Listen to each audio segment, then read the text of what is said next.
O Einstein, ele tem uma relação curiosa com a mecânica quântica, né? Ao mesmo tempo que ele é um dos pais da teoria, né? Ele é um dos fundadores da teoria, ele também foi um dos físicos, ele foi um dos maiores críticos da teoria num período posterior. Só para a gente ter uma ideia, né? O prêmio Nobel que o Einstein recebeu, né? Não foi pela famosa teoria da relatividade, né? A teoria da relatividade talvez seja o trabalho mais famoso do Einstein, né? O Einstein é quase que o autor único, a gente pode dizer que ele foi o físico que pensou o problema e conseguiu resolver o problema da teoria da relatividade. Mas o prêmio Nobel que ele ganhou não foi pela teoria da relatividade, mas foi por uma contribuição que ele deu para a mecânica quântica. O Einstein recebeu um prêmio Nobel por um trabalho que ele fez em 1905, né, que explicava um efeito chamado efeito fotoelétrico, tá? Que é e ele usou uma das ideias principais ali da teoria quântica, né, e contribuiu para o desenvolvimento dessa teoria. E aí, um pouco depois, na década de 20, né, o Einstein já se colocava ali como um dos principais opositores, né, aos caminhos, pelo menos, que a mecânica quântica estava tomando, né?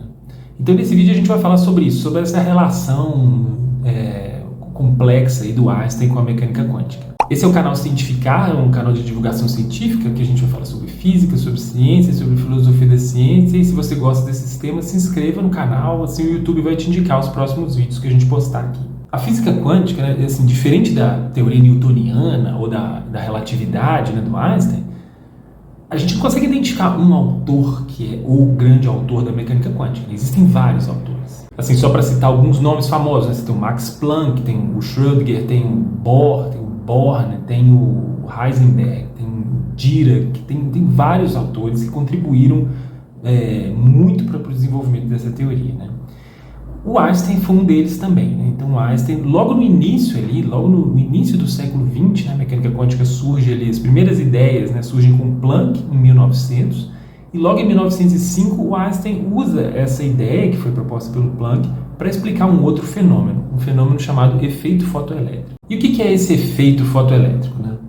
O efeito fotoelétrico é o seguinte, né? Nessa época, ali no final do século XIX e início do século XX, né, já existiam alguns resultados experimentais que mostravam que se você incide radiação com uma determinada de frequências altas, tá? Então, frequências altas eu quero dizer o seguinte, radiação com frequência acima da luz visível, né? Porque assim, a radiação nessa época, né, era considerada como um fenômeno ondulatório. Então, ondas, existem frequências associadas às ondas, né? E aí você tem lá, a radiação tem então, a faixa de frequências, e a gente vai classificando ali certos intervalos, né, dessa faixa de frequência, você vai dando nomes diferentes. Então, por exemplo, você tem radiação ali na faixa do visível, de luz visível, você tem radiação com frequência mais baixa, que são de micro-ondas, e tem radiações com frequências mais altas, por exemplo, ultravioleta, né? Então, se você lança, voltando para o efeito fotoelétrico, se você lança radiação com frequências mais altas, tipo ultravioleta, no metal, você consegue arrancar elétrons do metal. Então, isso é um efeito que envolve radiação e matéria. Então, como é que os físicos então iam para o experimento, lá para o laboratório, e conseguiam perceber esse resultado no laboratório? E aí, como é que eles vão descrever isso teoricamente, né? A gente precisa de uma teoria para fazer isso. Na época, a teoria eletromagnética era uma teoria ondulatória. Então, você vai descrever esse fenômeno como? Você vai descrever que, usando a teoria eletromagnética clássica, né, que radiação, onda, incide lá sobre o material, e essa incidência da radiação vai provocar ali ela vai acabar arrancando elétrons do material, né? Mas essa descrição tem que ser feita considerando que a teoria eletromagnética é uma teoria ondulatória, considerando que a radiação é uma onda, né? Então os físicos tentavam fazer isso, tentavam usar essa teoria ondulatória, né, da radiação para descrever esse fenômeno, só que eles não conseguiam prever o resultado do experimento. Assim, pensando de forma bem geral, eles não conseguiam explicar por que só as radiações, só um tipo de radiação com frequência alta conseguia arrancar os elétrons do material, né? E radiações mais baixas, mas mesmo com alta intensidade, não conseguiam fazer isso, né? Então, se você jogar ondas tipo infravermelho, que tem radiação mais baixa, né?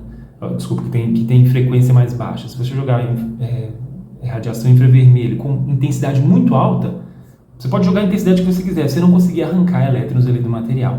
Mas se você jogava ultravioleta, você conseguia. Então, esse era o problema lá do efeito fotoelétrico, né? teoria não conseguia descrever o resultado experimental. E aí chega o Einstein e pensa o seguinte: o Einstein ele conhecia a hipótese que o Planck tinha usado alguns anos antes, né? Em 1900 o Planck usou uma hipótese para explicar um outro problema, né? Um problema de radiação do corpo negro, né? Um problema que ficou conhecido como catástrofe do ultravioleta. Nesse vídeo aqui, que está aparecendo aqui no card, a gente fala um pouco mais sobre esse problema da catástrofe do ultravioleta. Mas como é que o Planck resolveu esse problema? O Planck resolveu ele de uma forma muito criativa e revolucionária, né? O que ele fez? Ele falou o seguinte: eu não vou tratar a radiação como uma onda. Eu vou tratar a radiação como se ela fosse composta por vários corpúsculos, por várias partículas. Ele vai pensar a radiação como se fosse um conjunto de pacotes de onda que viajam no espaço. Essa é a ideia fundadora da mecânica quântica, né? Assim, esses pacotes de energia, né? Os quantos de energia, né? Eles são eles representam, né, a quantização da energia distribuída em vários pacotes ali, né? O nome mecânica quântica vem justamente dessa ideia. Tá? E o que o Einstein vai fazer? Ele vai fazer o seguinte: vai falar, bom, então eu vou usar essa ideia do Planck. Então ele vai pegar e começar a tratar a radiação não como uma onda, mas sim como alguma coisa composta por vários corpúsculos ali. Então ele vai imaginar que a incidência de radiação no metal, ela vai acontecer da seguinte forma, né? A radiação vai incidir e isso implica que vários dessas partículas, desses pacotes de energia, né, que depois ganharam o nome de fótons, né, então vários desses fótons vão bater ali no material e a colisão de um fóton com um elétron é que vai provocar esse efeito, né, de arrancar elétrons do material. Então é a colisão fóton-elétron que vai provocar a separação ali do elétron e do material, do metal. Né? Então o Einstein vai trocar uma descrição que é uma descrição de ondas incidindo no meio material por uma descrição que é de colisão de partículas. Né? Então vem um fóton, colide com o elétron e arranca o elétron. Essa é a ideia do efeito fotoelétrico. Na hipótese do Planck, né, ele considerava que a energia de cada um desses pacotinhos ela era igual a uma constante, que é chamada constante de Planck, né, H, vezes a frequência da radiação. Tá?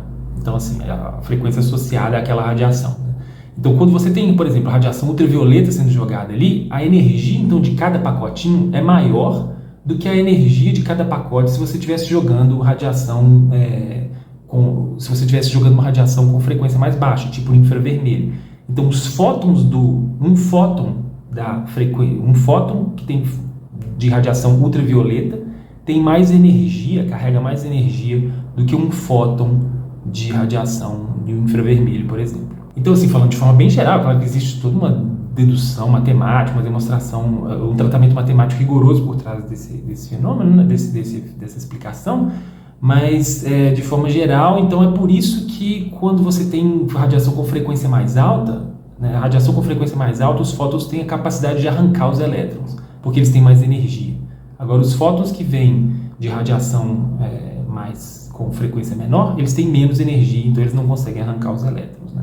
Para arrancar um elétron, você precisa lá de um determinado valor de energia considerável, que só os fótons que estão associados a frequências maiores, tipo a ultravioleta, conseguem alcançar. Né? Então, só eles conseguem alcançar esse valor de energia. Então, assim, o Einstein explica o efeito fotoelétrico e apresenta uma contribuição importantíssima para a consolidação dessa ideia anterior do Planck. Né? Então, era um segundo exemplo, né, de um fenômeno que era explicado usando a ideia de que a radiação pode ser tratada como um conjunto de partículas e não como um fenômeno ondulatório.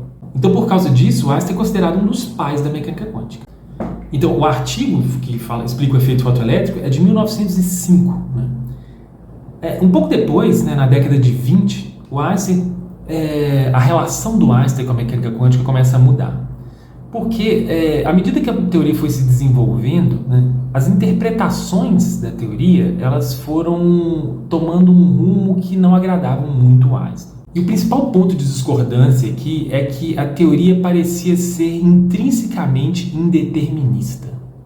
Aquela frase famosa do Einstein, né, que quando ele diz que Deus não joga dados, né, ela representa muito bem essa insatisfação. Né? Quando ele fala isso, ele está querendo dizer o seguinte: se a física ela não pode supor, os físicos não podem supor que a natureza é intrinsecamente indeterminista, né? Assim, isso seria, para ele, seria um absurdo, né? Assim, para ele imaginava o seguinte, né? Que existe uma ordem na natureza e que essa ordem pode ser de alguma forma captada pela razão humana, né? E aí as teorias são construídas a partir disso.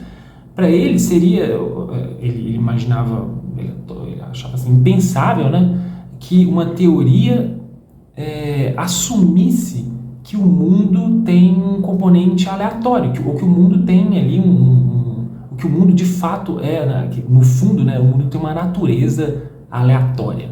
Além disso também, né, a interpretação que começava a ser elaborada ali na década de 20, né, para a mecânica quântica, indicava que um caminho para a gente entender os fenômenos quânticos é imaginar que os objetos da mecânica quântica não têm propriedades definidas antes da medida, antes do experimento, né?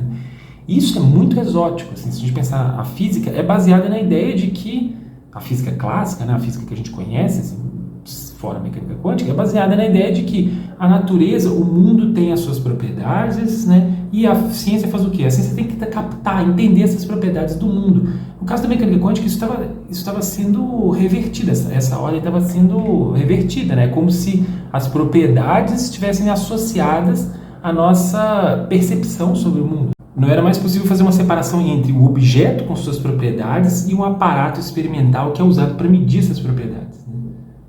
A mecânica quântica parece indicar que só tem sentido falar de propriedades dos objetos quando você faz o experimento. Então, o objeto isolado, ele perde o sentido. Essa interpretação, né, exótica, que o Einstein era contrário a ela era elaborada ali principalmente pelo Bohr. Com essa interpretação, o Einstein julgava que o Bohr estava sacrificando um conceito muito importante, que era o de realidade objetiva, né, que é um conceito muito caro à física, a ideia de que os objetos possuem uma realidade própria, independente dos observadores, e que essa realidade era o objeto de estudos da ciência. Essa realidade independente dos objetos. E o Bohr vai trabalhar com um conceito diferente de realidade. Ele vai entender o seguinte: não, realidade não é a realidade independente do objeto enquanto ele está isolado de tudo. Realidade é aquilo que nós percebemos do objeto, né? Então, quando a gente faz as medidas, aí tem sentido falar de realidade da posição, da velocidade, sei lá do que, de uma partícula. Agora, enquanto a partícula está isolada no mundo, que ninguém está olhando para ela, né, entre aspas, então essas propriedades não têm sentido. Então a gente pode dizer que a discordância do Einstein ali com a mecânica quântica, ou pelo menos com os rumos que a mecânica quântica estava tomando, é muito mais do campo da filosofia do que no campo da física, né? Assim, o Einstein não teria nenhum problema, não tinha nenhum problema com o desenvolvimento formal da teoria, nem nada disso. Ele estava preocupado muito com a interpretação da teoria. E essas preocupações do Einstein, né, geraram um debate que é muito interessante na história da ciência, que dura ali da década, principalmente década de 20 e 30, 1920 e 1930, que tem ali seu ápice em 1935 com a publicação de um artigo chamado EPR, né, em que o Einstein e alguns colaboradores apresentam ali um ataque super criativo e complexo, né, sobre a teoria quântica e as interpretações que eram apresentadas na época. Acontece que todos esses desafios que o Einstein apresentava para a teoria quântica, eles eram rebatidos pela interpretação do Bohr e, de certa forma, a comunidade científica adotou a posição do Bohr, no final das contas, né? Então, assim, o Bohr tinha uma posição mais pragmática, né, que permitia o uso da teoria sem levantar muitos problemas desse tipo, evitando os problemas que o Einstein estava apresentando, né? Então, hoje a gente diz que a gente usa uma interpretação chamada interpretação de Copenhague, né, que é meio que um recorte, assim, as pessoas especialistas nesse tema nem gostam muito do termo interpretação de Copenhague, mas a gente usa porque, né, representa um pacote de ideias, mais ou menos, que a gente vai adotar quando a gente vai interpretar a teoria quântica, né? E essa interpretação ela foi desenvolvida pelo Bohr e ela foi muito criticada pelo Einstein, mas no final das contas, hoje, a gente pode dizer que quem venceu esse debate, de certa forma, foi o Bohr.